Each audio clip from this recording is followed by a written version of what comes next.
Vamos a la carta o la epístola a los Gálatas. La epístola a los Gálatas, donde estamos estudiando. Ahora sí vamos a continuar con nuestro estudio. Este y el próximo domingo serán los últimos pasajes que vamos a estar estudiando de la epístola a los Gálatas, y después ya viene el campamento, y después ya viene todo lo que es el mes navideño, el mes de diciembre, y vamos a estar probablemente tratando acerca de la obra de Cristo en nuestras vidas. Pero bueno, vamos a la epístola a los Gálatas, capítulo 6. Ya estamos en el capítulo 6. Y he puesto a este capítulo o a este mensaje viviendo bajo la ley de Cristo. Viviendo bajo la ley de Cristo. Y quizás alguno pueda decir: pastor, usted dijo en algunos domingos que no debemos vivir bajo la ley. Y ahora dice bajo la ley. ¿Cómo es eso? ¿No? Y es que nótese que estamos diciendo o cambiando, no estamos hablando de la ley mosaica, sino la ley de Cristo. Y es un contraste que vamos a tener a lo largo de la Biblia. Pero vamos a llegar a ese punto más adelante y vamos a explicar eso. Un poco hablando del contexto, el apóstol Pablo en la sección práctica, porque acuérdense que Gálatas está dividido en dos secciones, ¿no? La sección teológica, digamos, la parte doctrinal, y la parte práctica, que es donde observamos los imperativos, los verbos que son mandamientos, órdenes. Entonces, nosotros cuando estamos en el capítulo 6 nos estamos ubicando en la sección práctica de la libertad cristiana, Y aquí nos recuerda que vivir en la verdadera libertad no significa hacer mi voluntad. Hay iglesias, hay creyentes que piensan que vivir en libertad es hacer lo que yo quiero. Tengo personas, contactos, que van a una iglesia y me han dicho en algún momento: yo también voy a una iglesia ahora, me he vuelto cristiano. Y hoy las redes sociales son muy... te pueden delatar, ¿no? Hoy las redes sociales están tan fuertes que hoy podemos saber a dónde fuiste, ¿no? Y hay alguno que pone: me encuentro en el Larcomar, ¿no? Y ahí pone, ¿cómo se llama cuando estás allí? Le das clic para que te ubique que estás allí en esa foto en el Larcomar, no sé. Como que vas a subir en las redes sociales y vas a decir que estás ahí, así que lo mencionas, ¿no? Lo escribes e inmediatamente te asocia con ese lugar. Hay muchos que se exponen, ¿no? Y exponen: ahí está la ubicación, ¿no? La ubicación. Salió la luz, ¿no? Ahí está tu ubicación, ¿no? Y hay muchos que no sé cómo decirlo, pero sabemos todo lo que estás haciendo, ¿no? Hasta lo que estás comiendo, ¿no? Hoy en día es algo... Hay mi hermano Kevin aquí comiendo en lo de Juan, ¿no? Y, ahora, fíjate bien. Y hay creyentes que publican, y este es el contraste: soy cristiano, y publican de repente en una fiesta, ¿no? Y haciendo algo que es dudoso de un cristiano, y tú dices: wow, pero me dijo que era cristiano. Bueno, es porque hay un errado concepto de la libertad cristiana. Cristo me ha libertado de la condenación del pecado, entonces ahora puedo hacer con mi vida lo que quiera. Puedo hacer todo lo que quiera, puedo ir a todos los lugares, puedo vivir igual, esto es pasajero y Él ya me ha perdonado, así que puedo hacer cualquier cosa. Ese pensamiento, querido hermano, ese pensamiento es errado. Ese no es un pensamiento bíblico, porque la verdadera libertad cristiana no es hacer mi voluntad, sino la voluntad de Cristo. Allí reside la verdadera libertad. Somos libres para obedecer a Cristo, porque antes en la esclavitud nadie podía obedecer a Cristo, porque éramos esclavos del pecado. Entonces el concepto de la libertad cristiana no es de hacer lo que yo quiero, sino es de hacer la voluntad de Cristo. Es que ahora puedo obedecer a Cristo y debo vivir para Él.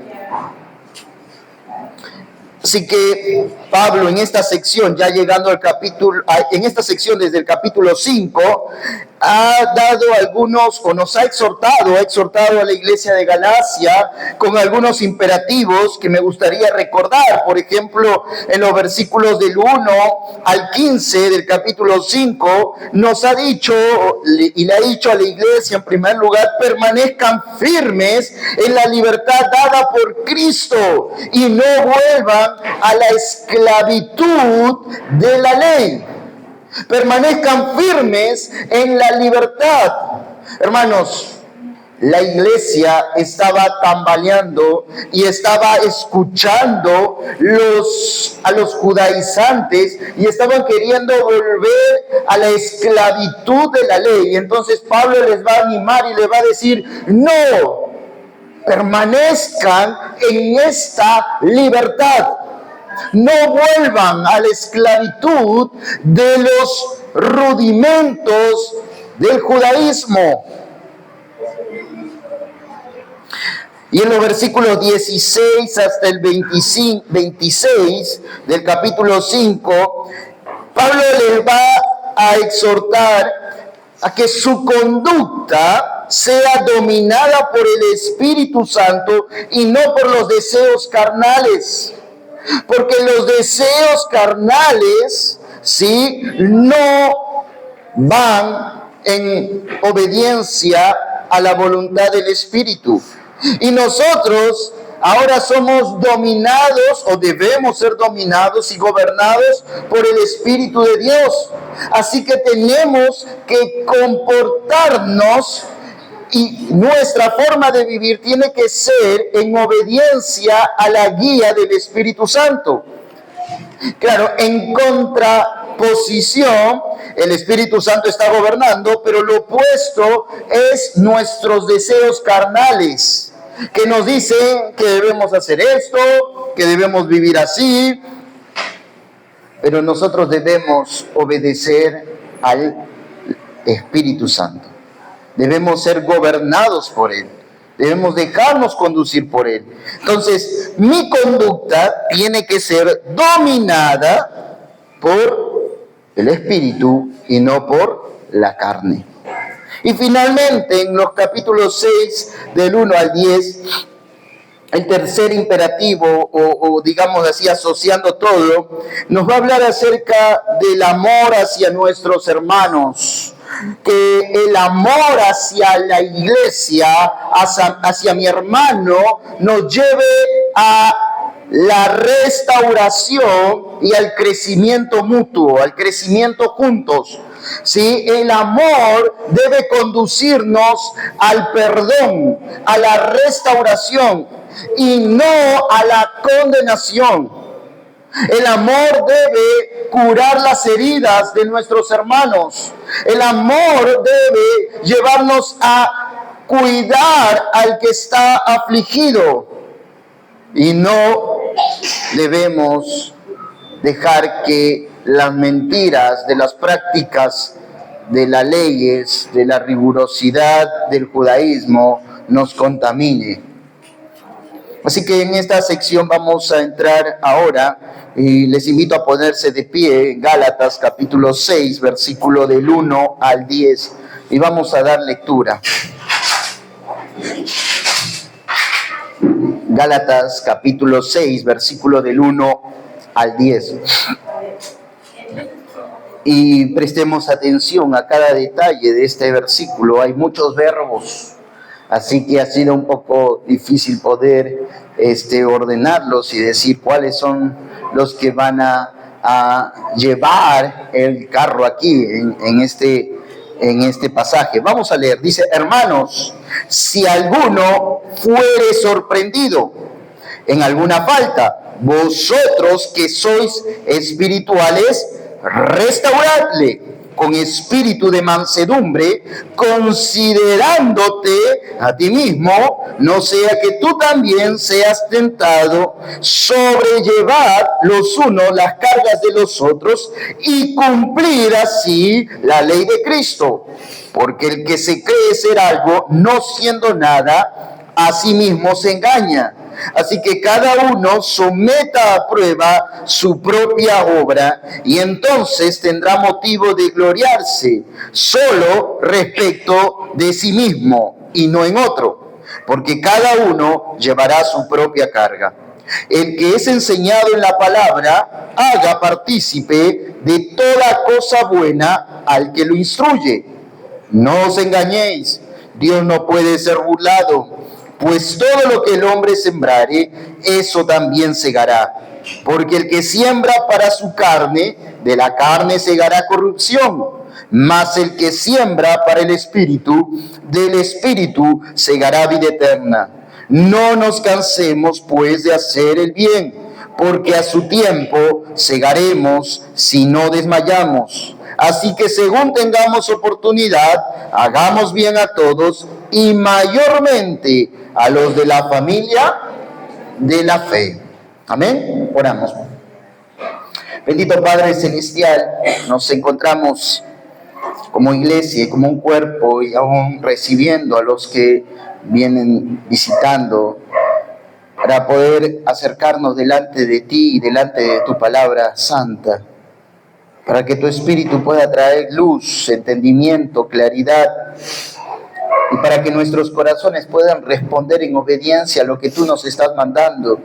Vamos a encontrar muchas acciones, muchos mandatos, y te pedimos, Señor, ahora que nuestros corazones puedan ser obedientes, que no pasemos por alto lo que tú demandas de tu iglesia, que no dejemos que esto pase y nos olvidemos sin responder ante lo que vas a ordenarnos en esta mañana, en este día. Padre, sigue hablando a nuestras vidas y utiliza tu palabra por medio de tu Espíritu Santo para traer claridad. En el nombre de Cristo Jesús. Amén. Pueden sentarse, hermanos. Muy bien.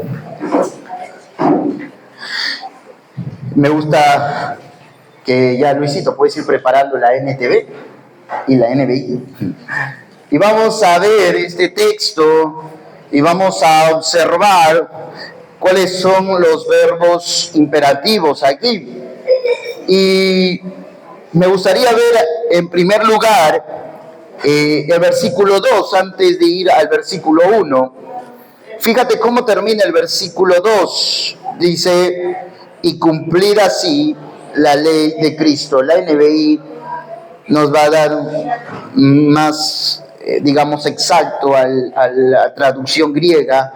Y fíjate, allí nos dice: ayúdense unos a otros a llevar sus cargas y así cumplirán, dice, y así, fíjate, es la diferencia con la Reina Valera. Y cumplirán así. Acá dice: y así, un poco más entendible, y así cumplirán la ley de Cristo. Y así cumplirán. Por lo tanto, el foco, ¿sí?, aquí es cumplir la ley de Cristo. ¿Cómo cumplimos la ley de Cristo? Claro, ¿en contraste de qué? Pablo, ¿qué está acusando? ¿Qué está sucediendo en la iglesia de Galacia? Ellos están sacando sus ojos de la gracia y están poniendo sus ojos en las obras de la ley. Así que en lugar de la ley mosaica, Pablo les va a decir: pongan, vivan, cumplan, obedezcan, en otras palabras, a la ley de Cristo. ¿Y cómo? ¿En qué consiste la obediencia a la ley de Cristo? Lo va a exponer por medio de verbos imperativos también, que es restaurarle y sobrellevar. Así que, vuelvo a repetir, la observación de Pablo a los Gálatas es: cumplan la ley de Cristo, obedezcan, vivan, completen la ley de Cristo. ¿Cómo? Por medio de restaurar al hermano y por medio de sobrellevar las cargas los unos a los otros. Entonces vamos a explicar un poco acerca de la ley de Cristo. Todos hemos escuchado hablar acerca de los 10 mandamientos, ¿verdad? No necesitas tener mucho estudio teológico para esto.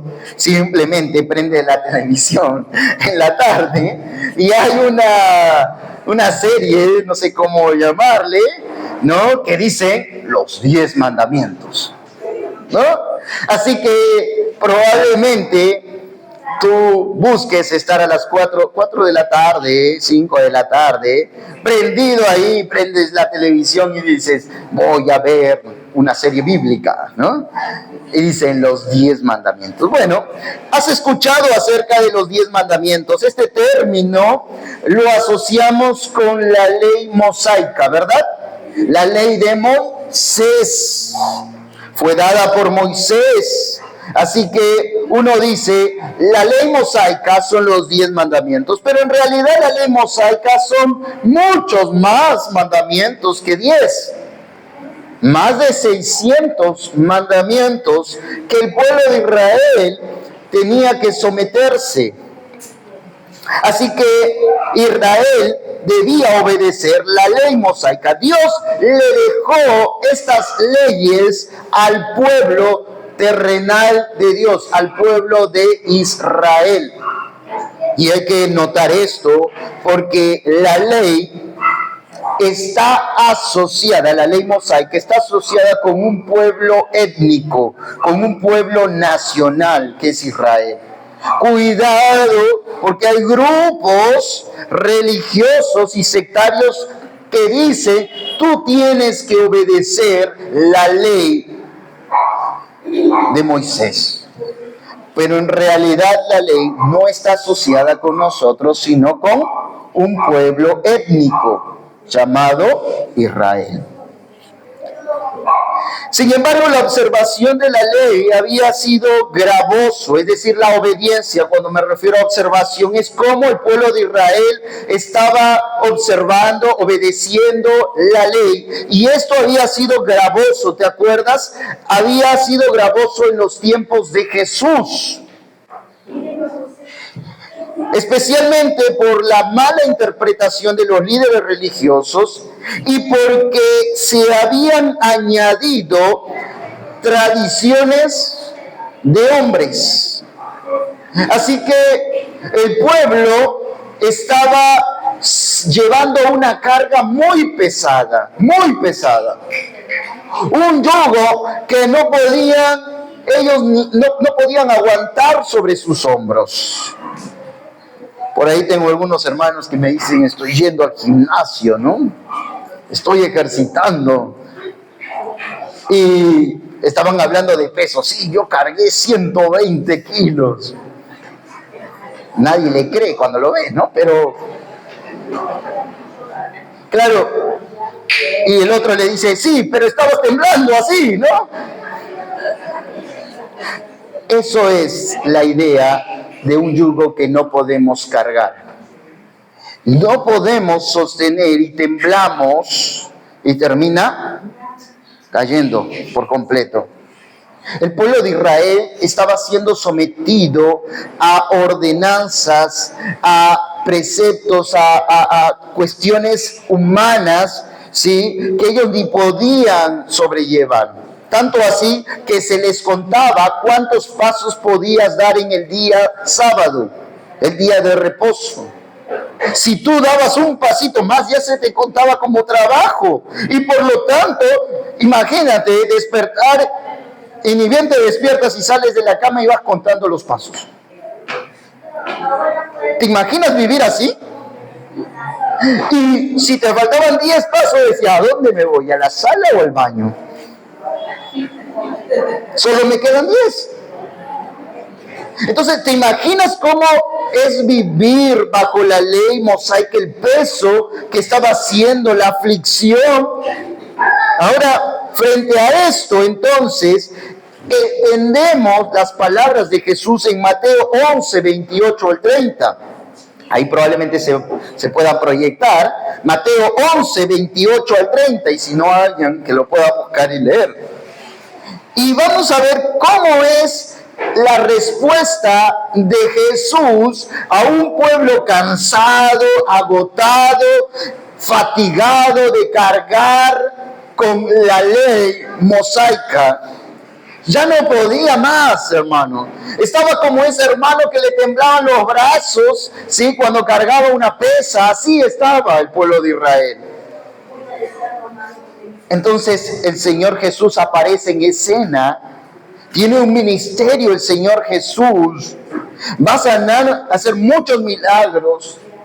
Pero va a llegar un momento en donde el Señor Jesús pone sus ojos en individuos cansados y fatigados, en individuos que están con mucha preocupación, en individuos que ya no pueden cargar el yugo de la ley, y les va a decir, venid a mí todos los que estáis cargados y cansados, que yo os haré descansar. Vengan a mí.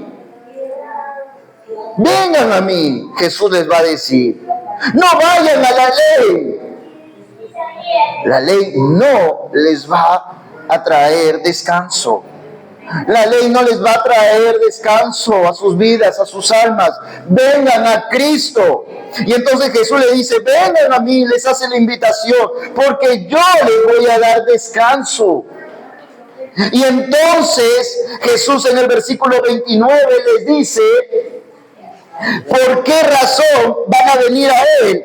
Ahora, Jesús no dice, mira, ya no van a cargar nada, sino que Jesús les dice, voy a cambiarles su carga. ¿Cómo es eso, Señor Jesús? Sí, ustedes van a entregarme su carga a mí, lo que están llevando, y yo les voy a dar mi carga. Y entonces uno dice, wow, Señor, yo estoy cansado, estoy fatigado. ¿Cómo en lugar de decirme, ya no voy a cargar nada, me estás diciendo que me vas a cambiar de yugo? El yugo era la carga que tenían que llevar. Entonces mira lo que dice. ¿Por qué? Le da la explicación, la causa de por qué ellos van a tener descanso. No está diciéndole que no van a cargar, les está diciendo que yo voy a llevar sus cargas, pero en contraste, ustedes van a encontrar descanso, porque cuando ustedes vienen a mí, la vida en Cristo, la libertad cristiana no es aflicción, no es aflicción. La libertad cristiana es un yugo, una carga fácil de llevar y ligera. Ustedes no van a sentir el peso que sienten de la ley. Jesús les está diciendo, mira, dejen de cargar los rudimentos de la ley, que no les lleva ni siquiera, les trae esperanza, no les lleva hacia un buen puerto. Pero a diferencia, cuando ustedes vienen a mí, ustedes van a ver que mi yugo es ligero, no pesa. Este yugo tenía que ver con la ley de Cristo. Pero la diferencia notable es que su peso no era gravoso, sino ligero. Nótese que hay un yugo que cargar. No dice Jesús, no vas a cargar. Dice Jesús, vas a cargar con un yugo que no te aflige.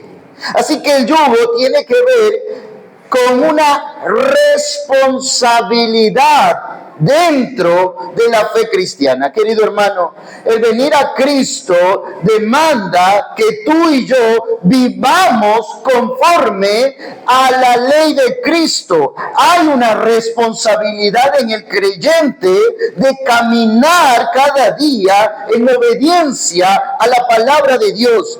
Pero esta obediencia no es aflicción, es un yugo ligero. A diferencia de vivir pendientes de, ya mi hijito nació, ahora lo voy a circuncidar. 8 días, pobrecito, qué dolor. O hay que guardar el sábado, a ver dónde está el becerro, dónde está el animalito, hay que criarlo para... Esa aflicción que ni siquiera traía un alivio, una esperanza, ahora nos dice Jesús, mi yugo es ligero.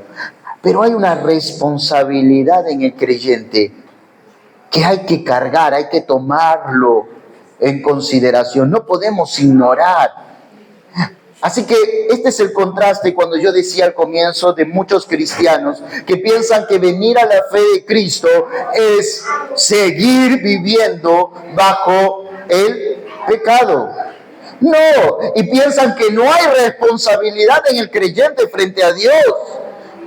Pero venir a Cristo significa que ahora yo tengo que llevar una carga ligera que está asociada con la responsabilidad del creyente en la vida cristiana. Vamos a 1 Corintios, capítulo 9, versículo 21. Romanos 8.2, si alguien lo puede ayudar allí. 1 Corintios 9.21, Romanos 8.2 y otro Santiago 1.25. César, Santiago 1.25. ¿Sí? Pedro, Romanos 8.2. ¿Alguien por ahí? Jonás, 1 Corintios 9.21.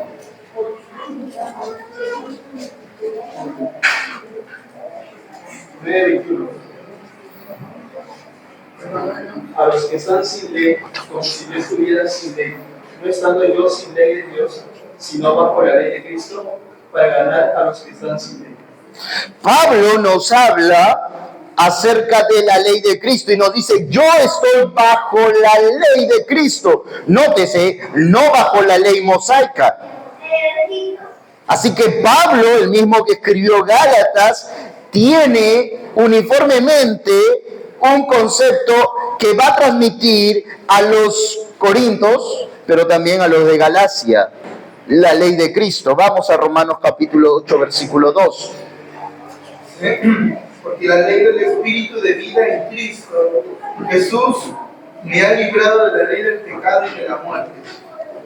Ahora nos va a decir en Romanos, sigue Pablo hablando de la ley de Cristo, así que este es un tema de Pablo, ¿verdad? Pero nos va a decir que es una ley que da vida, a diferencia de la ley mosaica, no daba vida. Dice que en contraste la ley mosaica mata al hombre, pero la ley de Cristo vivifica, da vida. Fíjate el contraste, la diferencia. Ahora Santiago capítulo 1, versículo 25. Mas el que mira atentamente en la perfecta ley, la de la libertad, y persevera en ella, siendo bien olvidadizo y no hacedor de la obra, este será bienaventurado en lo que hace. Santiago se une al mismo pensamiento de Pablo y le llama a la ley de Cristo la ley de la libertad, armónicamente con lo que Pablo en Gálatas está desarrollando. Entonces, hermanos, la ley de Cristo, a diferencia de la ley mosaica, da vida, produce vida, vivifica al creyente. En cambio, la ley mosaica mata a las personas. La ley de Cristo nos dice que Santiago es una ley que nos lleva es una ley que nos hace vivir en libertad y no en esclavitud, en aflicción. Claro, ¿cuál es la diferencia entre libertad, entre una persona libre y un esclavo? Un esclavo está sometido, no puede hacer su voluntad y no puede hacer más que otra cosa. Está probablemente, tiene que seguir indicaciones, así que no tanto esa parte, sino más lo que eso genera en él. ¿Qué genera en él? Aflicción. Hace que la persona esté sometida siempre a otra cosa. Entonces, aquí nos dice que la ley de Cristo más bien es una ley de libertad. No tenemos que estar afligiéndonos por seguir los rudimentos de la ley. Entonces, ¿qué es lo que Pablo quiere notar aquí? En primer lugar, que la ley de Cristo es una verdad bíblica. La ley de Cristo se contrapone a la ley mosaica. La ley de Cristo produce vida. La ley de Cristo nos lleva a vivir en libertad, no en esclavitud. Y aunque la ley de Cristo es ligera, como hace un momento lo mencioné, demanda responsabilidad en el creyente en función de otros creyentes.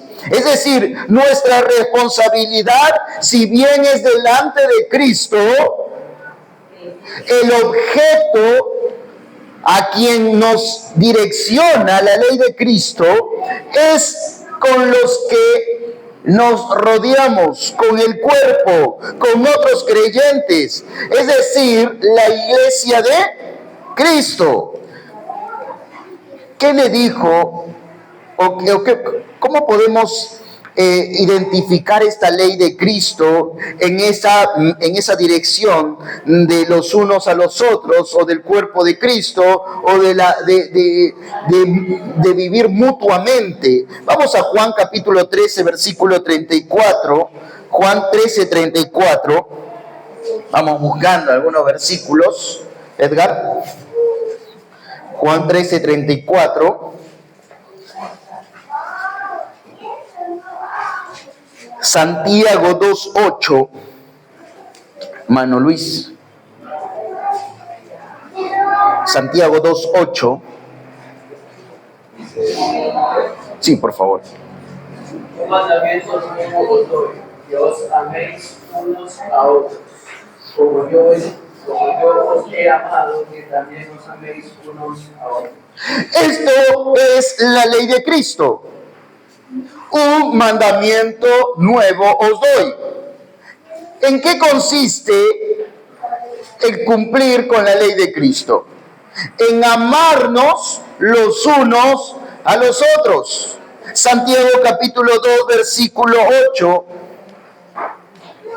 Y en verdad cumplir la ley real, conforme a la escritura, amarás a tu prójimo como a ti mismo. Y el 6. La ley real. Pablo Santiago en esa línea de la ley de Cristo le llaman la ley real. Y la ley real tiene que ver con la ley o el punto mayor que gobierna todo lo demás. Y es, en Mateo, el Señor Jesús lo resume en dos, ¿no? En esto se resume toda la ley. ¿En qué? Amarás al Señor tu Dios con todo tu corazón y amarás a tu prójimo como a ti mismo. Y entonces Santiago dice, mira, esa ley se resume en esto, la ley real, en amar ¿a quién? A los creyentes, en amarnos. Primera de Juan 4:21, quien pueda tenerlo rápidamente, Primera de Juan 4:21, Primera de Juan 4:21, Ignacio.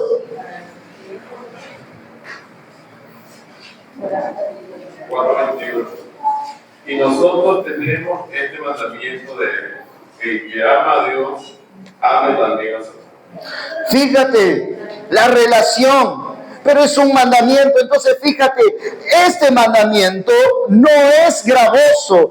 Este mandamiento tiene que ver con la ley de Cristo, amarnos los unos a los otros. La ley de Cristo, la obediencia a la ley de Cristo es algo que podemos llevar, que podemos cargar como creyentes cuando venimos a la fe en Cristo. Pero recordemos que esta carga no es pesada. Y esta carga tiene que ver con la responsabilidad que tenemos como creyentes en la vida cristiana, de amarnos los unos a los otros. Esa es la misma idea en Gálatas capítulo 6. Pablo pone el énfasis en cómo obedecemos de manera práctica a la ley de Cristo, la cual rige el cuerpo de Cristo, hermanos. La ley de Cristo hoy debe regir y rige dentro de este cuerpo. No hay otra ley por la cual como iglesia debamos regirnos. Así que cuando alguien quiere venir a la iglesia y decirle, ustedes no guardan el sábado, ustedes no están comiendo chanchito, eso es malo, ¿no? Ustedes no están celebrando las fiestas bíblicas. Recordemos que lo que rige a la iglesia, la única ley que rige a la iglesia es la ley de Cristo, no la ley mosaica, la ley de Cristo. Así que, ¿cómo debemos cumplir? Porque Pablo dice en el versículo 2 del capítulo 6, y así cumplir la ley de Cristo. Y así obedecen a la ley de Cristo. La NBI, ayúdense unos a otros a llevar sus cargas, y después viene, y así cumplirán la ley de Cristo. La NTV, y así cumplirán la ley de Cristo, con esa idea. Y ahora fíjense la otra versión, dice, ¿es la misma? Ajá, NTV. Y de esa manera, y ahora cambia ahí, y de esa manera la ley de Cristo, y obedezcan de esa manera la ley de Cristo. Fíjense, y esa es la idea de esa palabra, obedezcan, obedecer, es la traducción de cumplir. Entonces, lo primero que quiero ver, hermanos, en el versículo 1, bajo el primer imperativo, verbo imperativo, que es restauradle, quiero hablar acerca de cumplimos la ley de Cristo por medio del perdón. Por medio del perdón. El amor por medio del perdón. Y fíjense, el verbo restaurarle está, ya lo dije, en modo imperativo, lo que hace que esta acción sea la primera forma en cómo cumplimos la ley de Cristo, en cómo podemos obedecer a la ley de Cristo. ¿Cuál es la responsabilidad como iglesia que tenemos? El perdón, hermanos, el perdón. Pablo presenta la probabilidad de que un hermano, con ese verbo que cumple más la función de un adjetivo, el verbo fuere sorprendido, cumple más la función de un adjetivo, va a describir, y entonces dice, es algo probable, si alguno fuere sorprendido. Es la probabilidad que va a suceder dentro del cuerpo de Cristo. Los miembros de la iglesia pueden tener noción más de esto. Ya en 2 oportunidades como iglesia hemos pasado esto. Y mira lo que dice aquí. Dice, la probabilidad de que un hermano sea encontrado por otro hermano, ¿en qué? En pecado, en falta. Sí, esa también es la traducción. En ofensa, en falta. En lugar de ignorar, esta persona que encuentra o que observa o que ve a un hermano en pecado, en lugar de ignorar, la frase es muy común que se usa, hacerse la vista gorda, ¿no? Ah, yo no vi nada, o tú no viste nada, ¿no? Bueno, en lugar de hacerse la vista gorda, de no importarse, debe tomar cartas en el asunto. Eso lo dice Pablo. Así está mostrando obediencia a la ley de Cristo. Hay creyentes que dicen, ese es tu problema. A mí no me debe importar. Eres tú y Dios. No. Pablo dice que amamos a nuestro hermano por medio del perdón. Pero ¿cómo comienza esto? Cuando hay una situación, Pablo lo grafica así, hay una situación en donde el hermano del cuerpo, hay un hermano que ha sido sorprendido, que ha sido encontrado en una acción pecaminosa. Se ha encontrado una falta a un hermano. Entonces Pablo dice, debemos a ese hermano que está en falta restaurarlo. Pablo no dice, déjenlo que se siga, voy a usar una palabra fea, desgraciando la vida.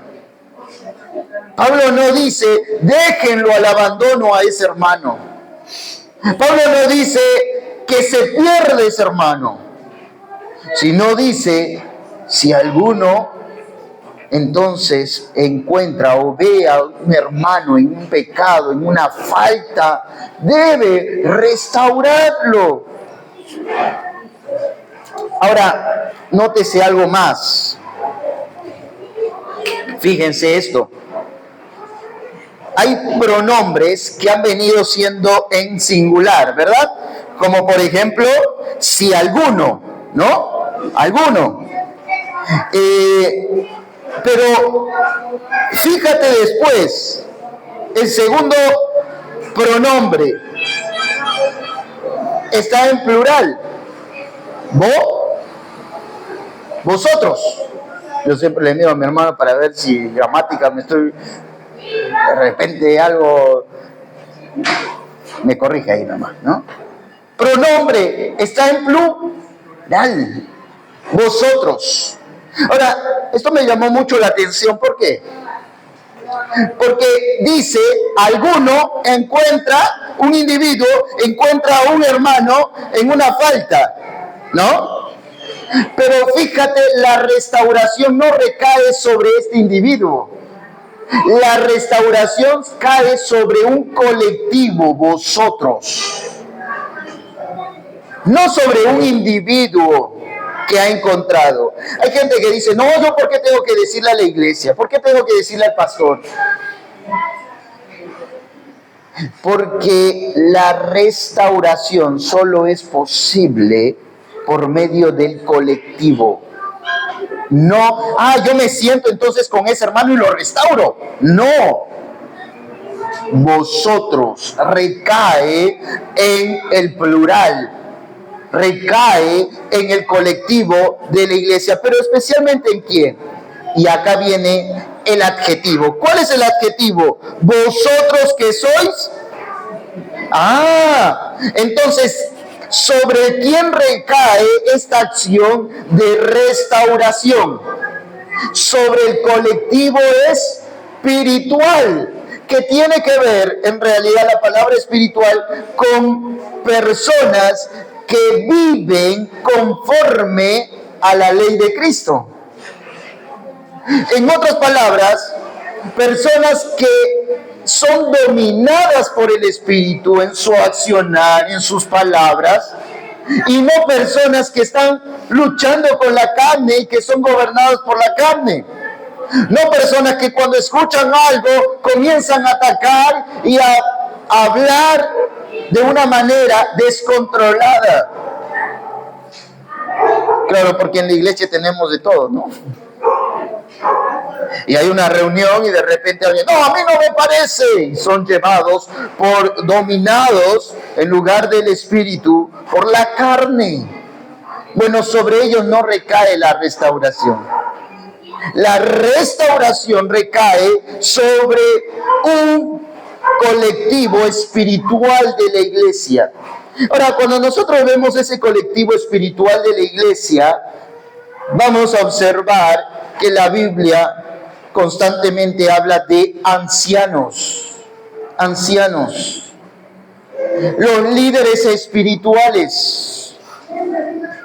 Y cuando una iglesia está en proceso, tiene probablemente un equipo de líderes hasta que llegue a una madurez en donde pueda tener un colectivo de ancianos. Pero sobre ellos recae la restauración del hermano encontrado en pecado.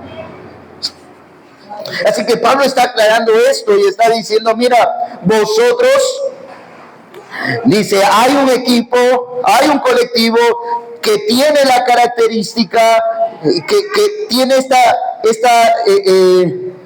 característica de espiritualidad. Ahora, no está hablando vosotros que tienen 50, 30, 20, 10 años en la fe cristiana. No está hablando de eso.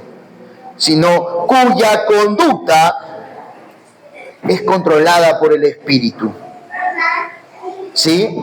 No cuya conducta es controlada por la carne. Así que, como iglesia, abrazamos esta verdad.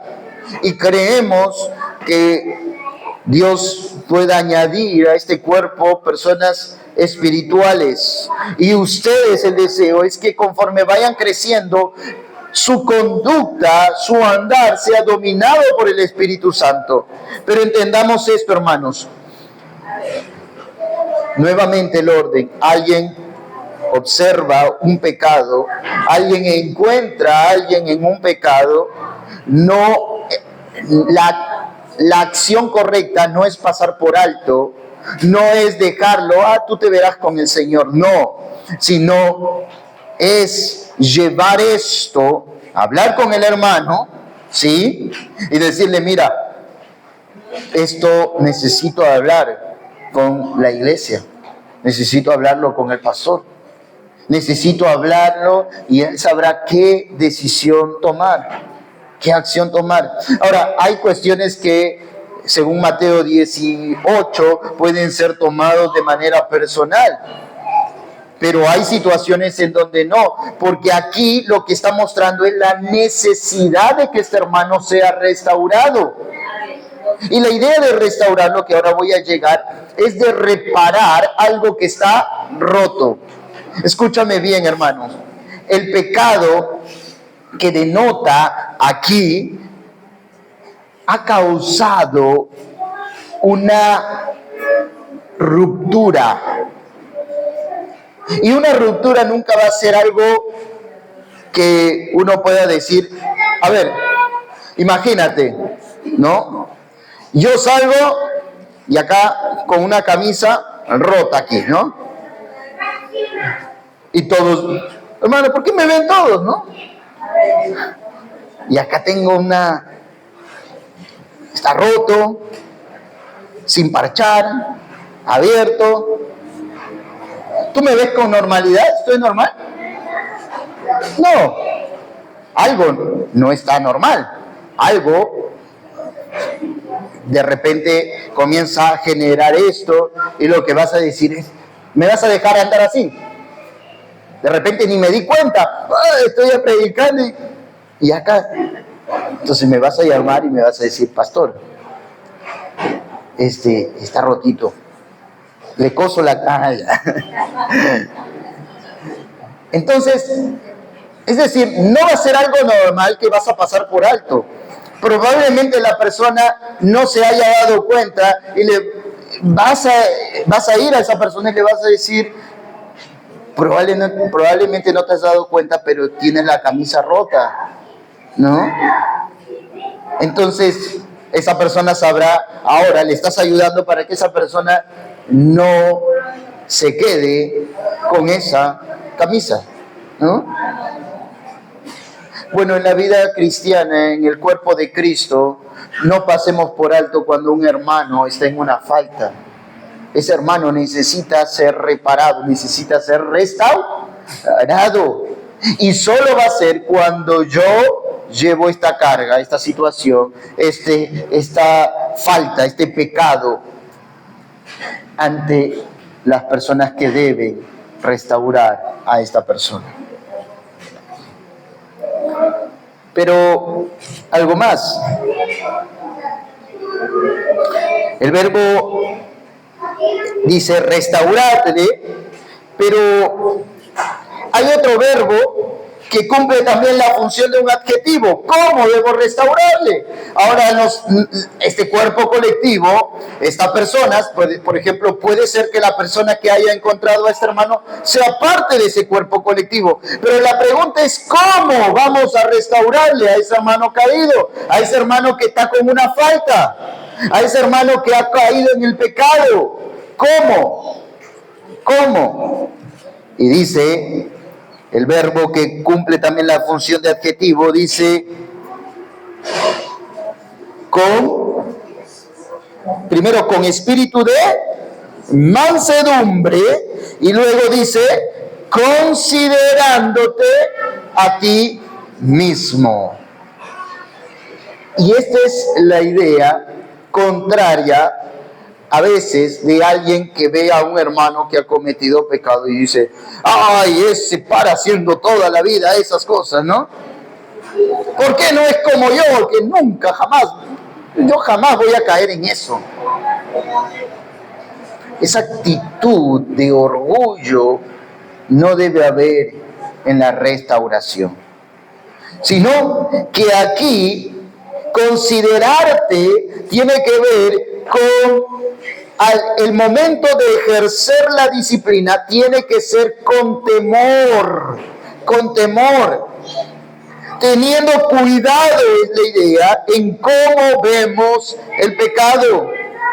Hermanos, hay un problema muchas veces en individuos, en creyentes, que ven el pecado y se escandalizan, ¿no? No estoy diciendo que no veas ante la santidad de Dios, wow, he pecado, no veas tu pecado, sino se escandaliza y dice, ay, perdóneme, pero muchas veces yo he caído en esto, me he escandalizado por cosas que de repente digo, yo no haría, pero veo mi vida y digo, pero puedo caer en otras cosas. Pero acá la actitud es no te escandalices, sino ten temor, ten cuidado, porque acuérdate, el pecado está a la puerta. El diablo anda como león rugiente buscando a quien devorar. Pablo dice, el que dice estar firme, mire, que no caiga. Pablo dice, ten cuidado a Timoteo de ti mismo. Así que todas esas advertencias nos muestran que uno no puede decir, yo nunca lo voy a hacer. Pero cuando ve a un hermano que ha pecado, no debe ignorar, pero la restauración debe ser con mucho temor, con mucho temor.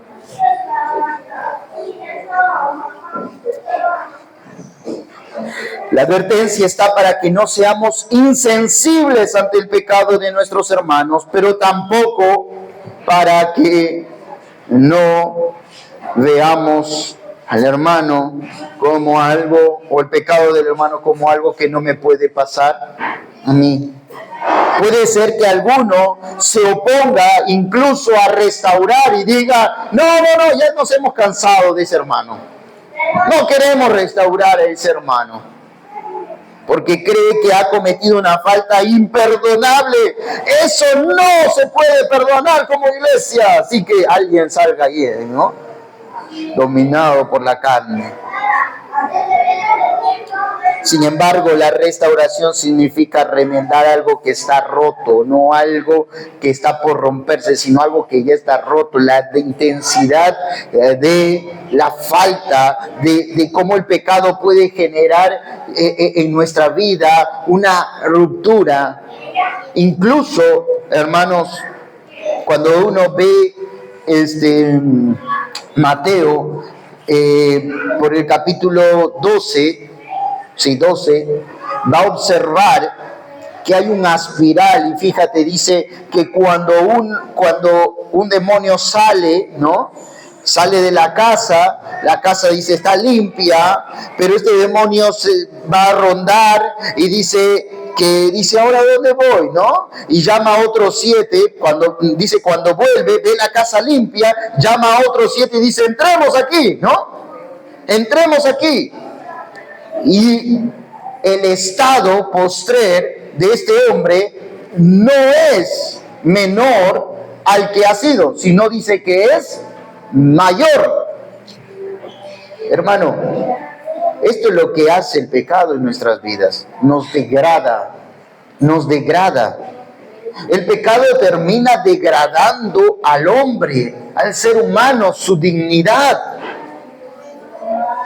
A veces no consideramos eso. Y es por eso que nosotros tenemos que restaurar cuando un hermano es encontrado en una falta, no pasarlo por alto, porque ese pecado puede reposar en la vida de este hermano y llevarlo a un punto en donde lo degrade cada vez más. Así que nos amamos, hermanos, cuando practicamos el perdón al hermano ofensor, cuando restauramos. Esta dinámica tiene que ser parte de la iglesia. Restaurar al hermano encontrado en una falta. Y esto nos lleva al perdón, porque tiene que ver incluso con alguien que te ha agraviado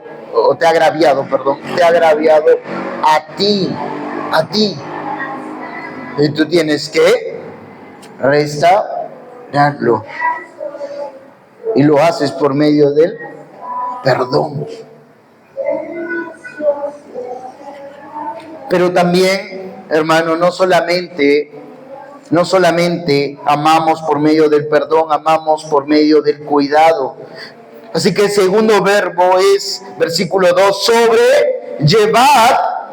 sobrellevad los unos las cargas de los otros. La NBI dice, ayúdense unos a otros a llevar sus cargas y así cumplirán la ley de Cristo. Entonces la ley de Cristo se cumple amándonos los unos a los otros, amando a nuestro hermano ofensor por medio del perdón, restaurándolo, pero también se cumple la ley de Cristo ayudando a llevar las cargas de nuestros hermanos. La segunda acción también se da de manera colectiva, porque fíjate, hay en el griego es una sola palabra, unos a los otros, es decir, de manera mutua.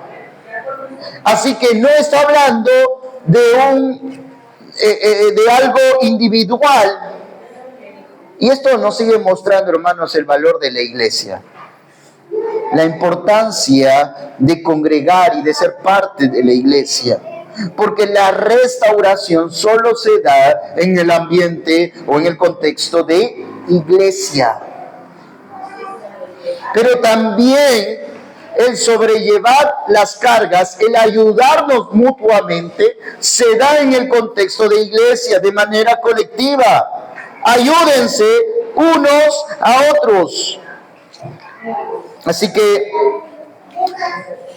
Hermanos, somos exhortados por parte de la palabra de Dios a cuidar a nuestros hermanos que están siendo afligidos. La palabra carga hace referencia también a la escasez o a las cosas, a la falta de cosas más precisas. A la escasez o a la falta de cosas más precisas, como las necesidades. Y muchas veces dentro de la iglesia y en este contexto también, por medio de toda la persecución que había, muchos hermanos estaban siendo afligidos. Y Pablo le va a decir, mira, ustedes tienen que cuidar de sus hermanos. Ustedes tienen que cuidar de sus hermanos. No podemos dejar al abandono a nuestros hermanos.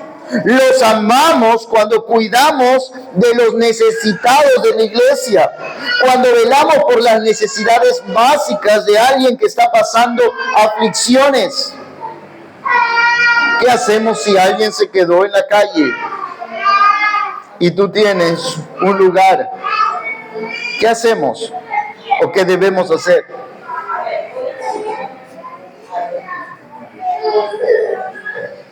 ¿Puedes hacer esto? ¿Qué hacemos cuando alguien no tiene que comer? Vente a mi casa o le llevas algo. Y eso no vas a saber si no estamos en contacto con nuestros hermanos, si no estamos en comunicación.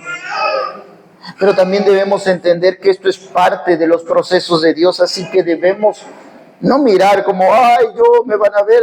No, es parte de la vida colectiva de iglesia, el cuidarnos los unos a los otros. Esto puede explicarse, entonces, esto puede aplicarse también al sufrimiento emocional, hermanos. Porque puede ser que alguien esté sufriendo por algo que está pasando en la casa, por algo que está pasando con la familia, o conectando el contexto anterior por algo que ha sucedido, algún pecado que ha sucedido en la vida de la familia. Hermano, también puede aplicarse al debilitamiento espiritual. Muchas veces estamos y no compartimos, de repente has perdido las ganas o la motivación correcta de leer tu Biblia, de escuchar la palabra de Dios. Entonces, es importante que compartas con alguien, y es importante que el hermano que escuche esté dispuesto ¿a qué? A cuidar de ese hermano. Probablemente le llames a casa, probablemente ores con él, probablemente pases un tiempo de comunión con ese hermano o con esa hermana. Pero es importante que toda la iglesia entienda que esta responsabilidad, si bien es personal, se cumple de manera colectiva dentro del cuerpo de Cristo. Dentro del cuerpo de Cristo. Cuando entendemos estas cosas, hermanos, es imposible no mirar a la iglesia como el lugar donde Dios quiere que esté. El lugar donde Dios quiere que esté. Yo les animo, hermanos, a buscar, a ser intencionales con esto, ¿no? Buscar cuidarse los unos de los otros. Pero después viene el versículo 3 y dice, porque el que se cree ser algo, no siendo nada, a sí mismo. Y acá quiero hablar acerca, ahora en contraste con el peligro del orgullo, hermano. ¿Qué es lo que nos puede impedir cumplir con la ley de Cristo? Que la ley de Cristo se resume en amar a nuestros hermanos. ¿Cómo los amamos? Los amamos por medio del perdón, cuando restauramos al caído. Los amamos por medio del cuidado, cuando nos preocupamos por los necesitados, por los afligidos. Pero ¿qué puede impedir que la iglesia cumpla la ley de Cristo, obedezca a la ley de Cristo? Y Pablo lo va a decir aquí. En otras palabras, ¿qué es lo que no puede llevar a un creyente a mostrar amor por medio del perdón y el cuidado a su hermano? ¿Qué es lo que puede hacer? Bueno, creerse algo, dice Pablo. Pero no deja ahí la idea. Dice, creerse que somos algo importante, no siendo eso. Hay otra versión, ¿no? No sé si lo tienes ahí, dice, el que cree ser algo cuando en realidad, dice, no es nada. Y esto para realzar el problema del orgullo en el corazón del creyente. Ay, ¿yo por qué tengo que ayudar? Cada uno vele por sí mismo. Ah, ¿yo por qué tengo que perdonar? Que le perdone Dios, porque yo no lo voy a perdonar. Hermanos, Pablo dice, el orgullo falso. El orgullo frena el amor en el cuerpo de Cristo. El que piensa que no necesita del cuerpo para perfeccionarse o para perfeccionar a otro, se autoengaña. Yo no necesito de estos hermanos. Yo mismo puedo solito. Y Pablo dice, se engaña a sí mismo. Por eso se nos exhorta ahora Pablo y dice, versículo 5, someta a prueba. Así que cada uno someta a prueba su propia obra. Esa palabra someta a prueba es el verbo doquimazo, que significa o da la idea de alguien que rinde examen. ¿Para qué rinde examen alguien? Para aprobar, ¿no? Y si desapruebas, alguien rinde examen pensando desaprobar. Bueno, hoy en día estamos así, ¿no? Los estudiantes, ¿no? Pero uno va con el deseo de ¿qué? Con las ganas de aprobar. Rinde ese examen para aprobar. Y bueno, acá dice, Pablo nos anima a que aprobar nuestros corazones, pero con la idea, hermano, de poder aprobar también. Sin embargo, puede ser que alguno, al rendir su corazón, al rendir un examen, al pasar por un examen, su corazón se encuentre que está cayendo en el pecado del orgullo, de la jactancia, del creer que no necesita del cuerpo y de creer que yo puedo vivir aislado del cuerpo independientemente y no va a pasar nada con mi vida. Pero escúchame bien, no estás edificando y no estás siendo edificado. Sin el cuerpo no estás edificando lo que Dios te manda hacer y no estás siendo edificado lo que también te manda hacer. Necesitamos del cuerpo para cumplir la ley de Cristo. Después en el versículo 6 hay algo, un detonante, yo diría allí, que va probablemente a ser el detonante para muchos. Dice, el que es enseñado en la palabra, haga partícipe de toda cosa buena al que lo instruye. La NTV, si puede poner Luisito ahí, la NTV lo explica mejor, fíjate. Ya probablemente con la Reina Valera lo entiendas muy bien, muchos, pero si todavía te queda duda, y probablemente no sea la duda, sea más bien tu corazón que no quiere creer esto. Pero mira lo que dice la NTV: los que reciben enseñanza de la palabra de Dios deberían proveer para las necesidades de sus maestros, compartiendo todas las cosas buenas con ellos. Vino a mi mente ahora la acción de una hermanita. Antiguamente congregaba en una iglesia y había una hermanita muy humilde, pero tenía muchos animalitos. Criaba patitos. Y ella cada vez que tenía o daba crías, ¿sí?, lo separaba o separaba lo mejor y lo daba a la persona que enseñaba dentro de la iglesia. Y no solamente lo hacía así, sino también compartía con algunos hermanos que lo visitaban. Mira, esa actitud, hermanos, vino a mi mente, marcando mucho cómo debemos y cómo Pablo ordena a la iglesia actuar, porque es también una orden: haga partícipe, ahí está la acción, el verbo. Y uno puede decir, hoy en estos tiempos es a veces confuso enseñar esto.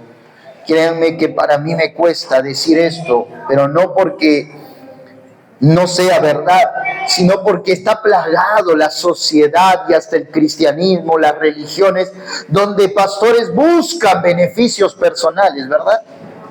Mata a tu gigante, siempre digo esto, ¿no? Nos acordamos de una acción que fue muy pública en la televisión de este grupo sectario, Monte Alto, ¿no? ¿Cómo es? No. Aposento Alto, gracias Luisito, ¿no? Aposento Alto del apóstol Santana, ¿no?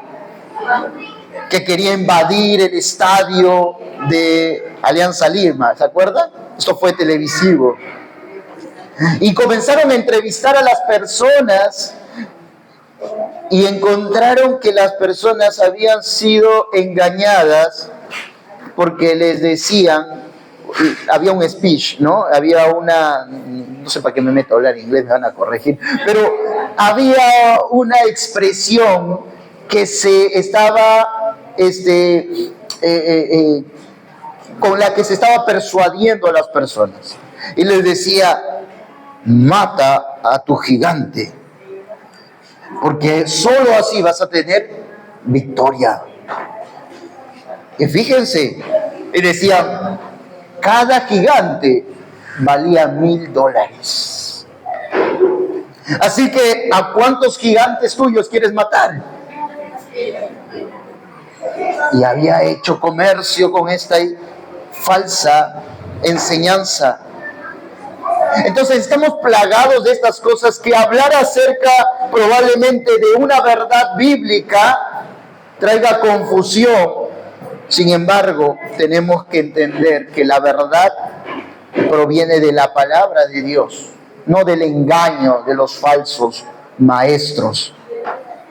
Y fíjate lo que dice aquí. Pablo le está enseñando a la iglesia que dentro de esa libertad cristiana, la generosidad con los líderes, con los maestros, en este caso el pastor dice, tiene que darse, deberían proveer. Y cuando está hablando aquí de proveer las necesidades, tiene que ver con recursos materiales, también tiene que ver con eso.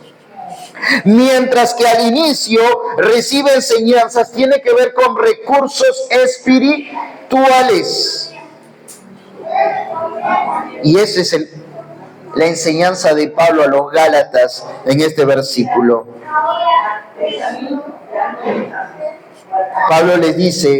Pablo les manda a los Gálatas a compartir especialmente con aquellos que invierten en tu vida, con el término de sus maestros. La vida del creyente debe caracterizarse por la gratitud y no por el olvido. Ese es el foco aquí. Claro, porque probablemente la iglesia de Galacia se había olvidado de quien había sembrado el mensaje del evangelio en ellos. Tanto así que menospreciaron a Pablo cuando debería la actitud correcta ser de gratitud. Me acuerdo, también viene a mi mente una historia que escuché de un hecho real de un pastor, justo en una masterclass habló de cómo un hermano, dice que trabajaba en el campo allí en Argentina, dice que él estaba en su casa y era una lluvia muy torrencial, muy fuerte,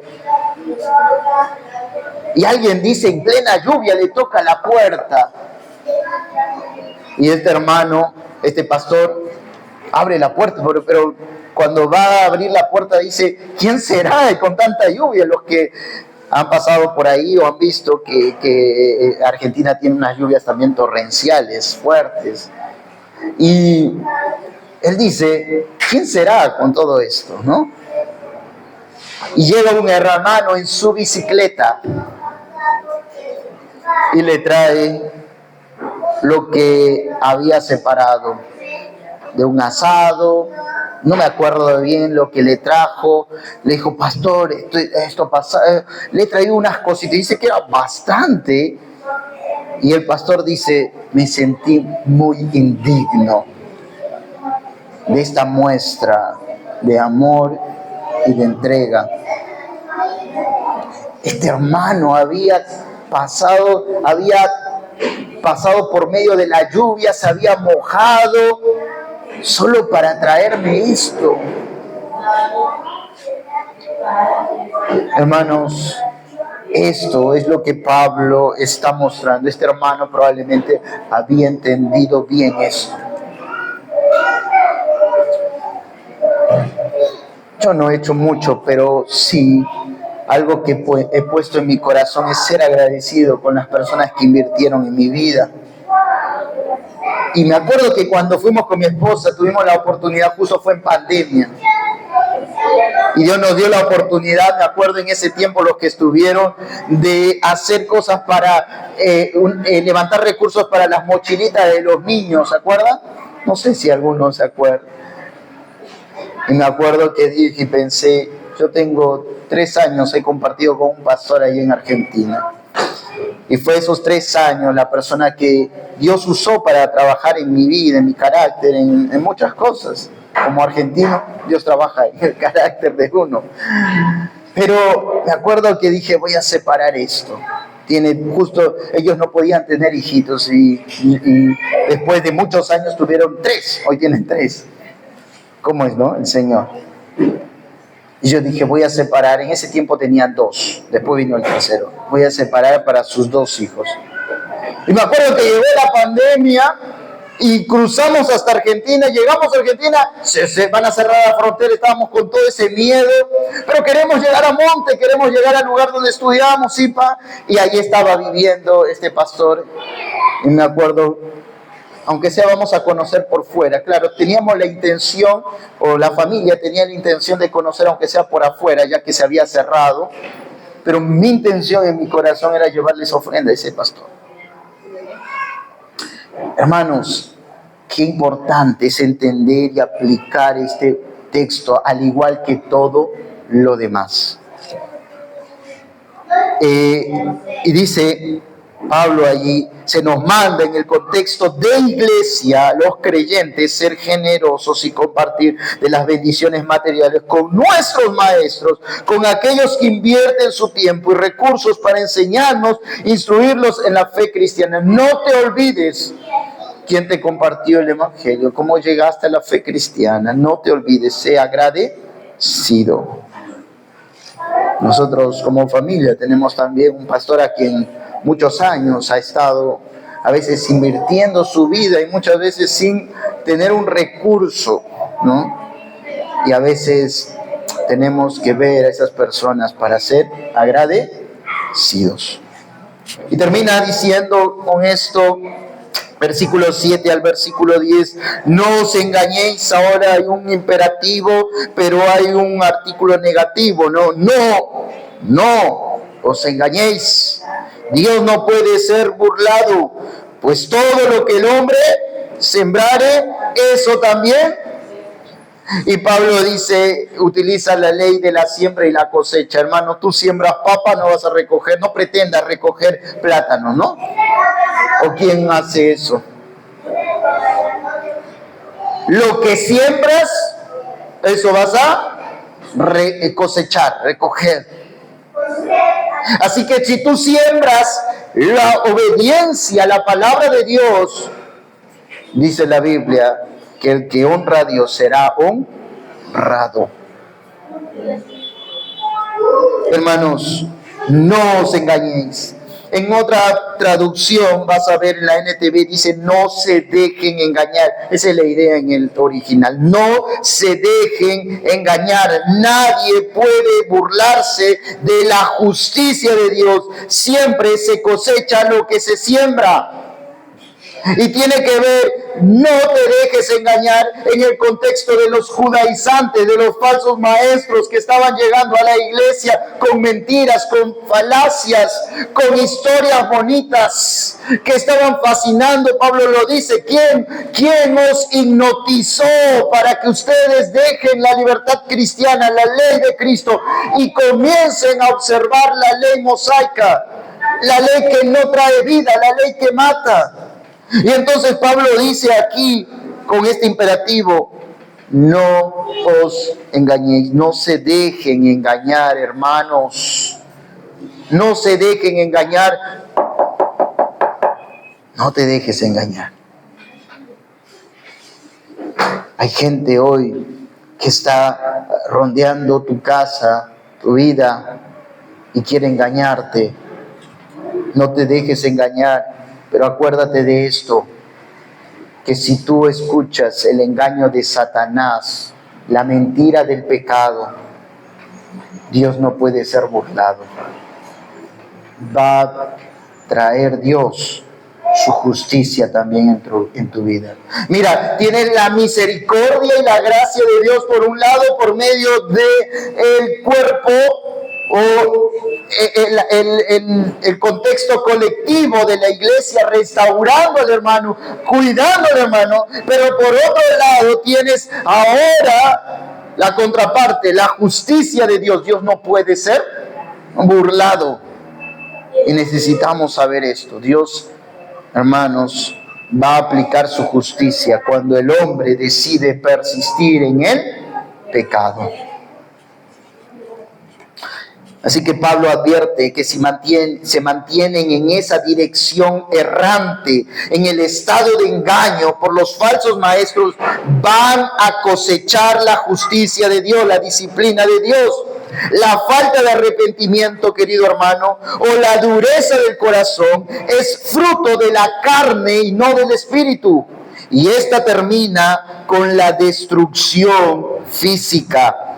Fíjate allí en el versículo 9, no nos cansemos pues de hacer bien, porque a su tiempo segaremos si no desmayamos. Así que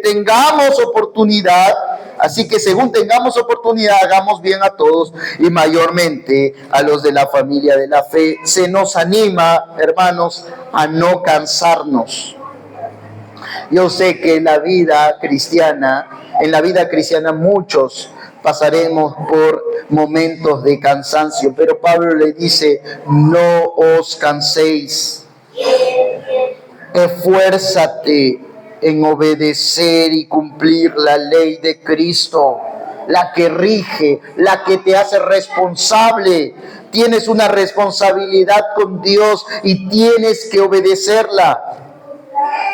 Y la obedeces cuando también hacemos bien a todos. Hermanos, el creyente no puede estar viviendo haciendo maldad o males a las personas.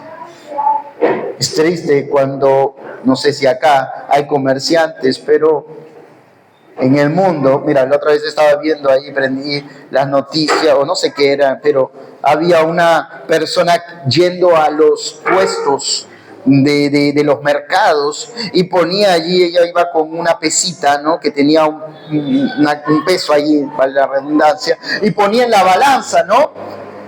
Y le decían, no muevo nada, ¿no?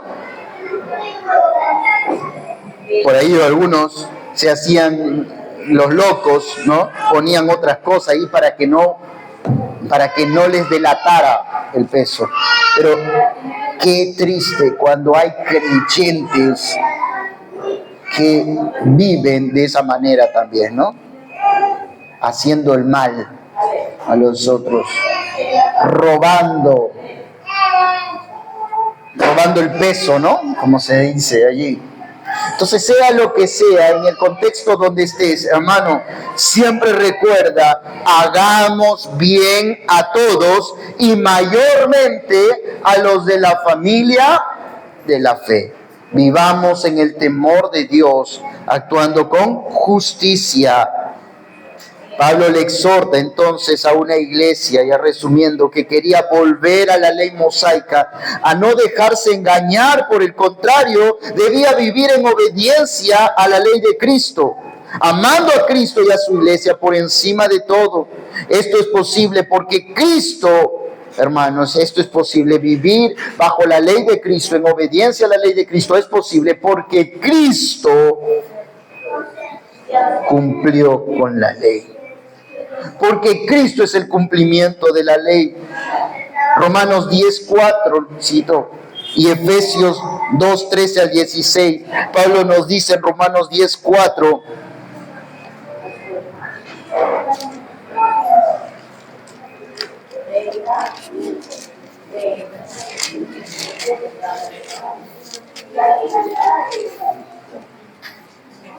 porque el fin de la ley, ¿quién es? ¿Para qué? A todo aquel que cree. Hermanos, la ley de Cristo viene por medio de Cristo, quien cumplió con la ley mosaica. Tú y yo no podríamos cumplir. El pueblo de Israel no podía cumplir. Estaba afligido, pero hubo uno quien cumplió con todo. Y dice, gracias a esto, ahora, dice que Él cumplió, Él trajo el fin para justicia a todo aquel que en Él cree. Por la fe tú y yo podemos ser declarados justos, porque hubo uno quien sí cumplió con toda la ley. Y cuando venimos por la fe a Cristo, ahora en nuestra vida rige otra ley.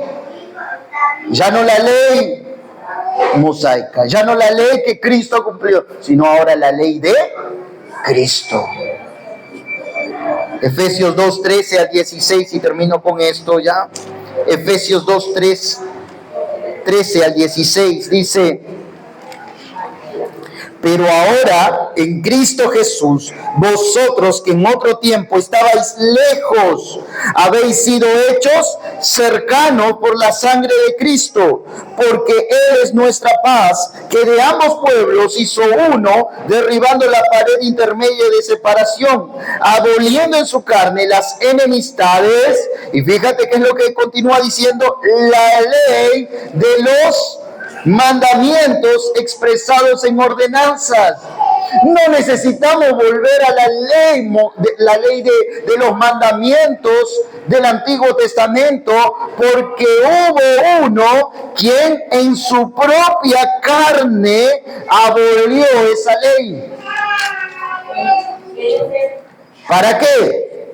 Continúa el versículo: para crear en sí mismo de los dos es decir, de Israel y de los gentiles, un solo y nuevo hombre, haciendo la paz, y mediante la cruz, y acá está el lugar donde sucedió todo esto, la cruz, reconciliar con Dios a ambos en un solo cuerpo, matando en ella las enemistades, y vino y anunció las buenas nuevas de paz a vosotros que estabais lejos y a los que estaban cerca, porque por medio de él los unos y los otros tenemos entrada por un mismo espíritu al Padre. Me pasé, pero hasta ahí, y todavía continúa siguiendo la idea. Pero escúchame bien.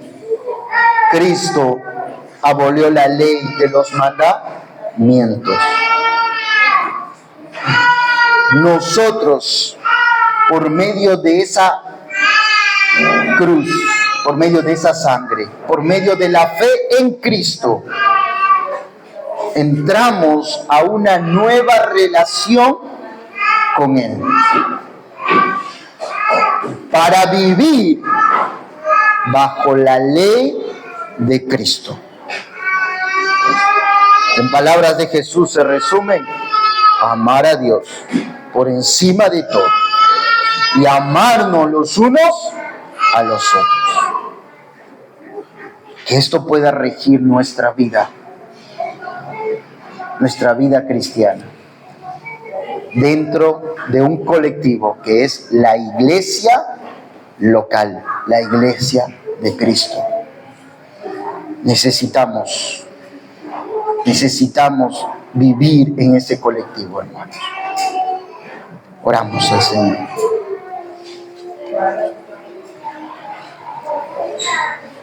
Bendito Padre Celestial, te damos gracias por tu palabra. Gracias por esta epístola. Gracias por mostrarnos a través del mensaje hacia estos hermanos del primer siglo que hoy vivimos bajo una ley, que hoy rige a tu iglesia, la ley de Cristo. Pero es una ley que no es gravosa. Es una ley que sí demanda una responsabilidad en el creyente: amar a Dios sobre todas las cosas, vivir para Él, pero también amar a nuestros hermanos, a quienes tú has puesto dentro de nuestra familia local, dentro de ese colectivo que es la iglesia. Permítenos, Señor, obedecer a tu palabra, que podamos crecer juntos, que podamos buscar cada oportunidad de vivir en ese cuerpo.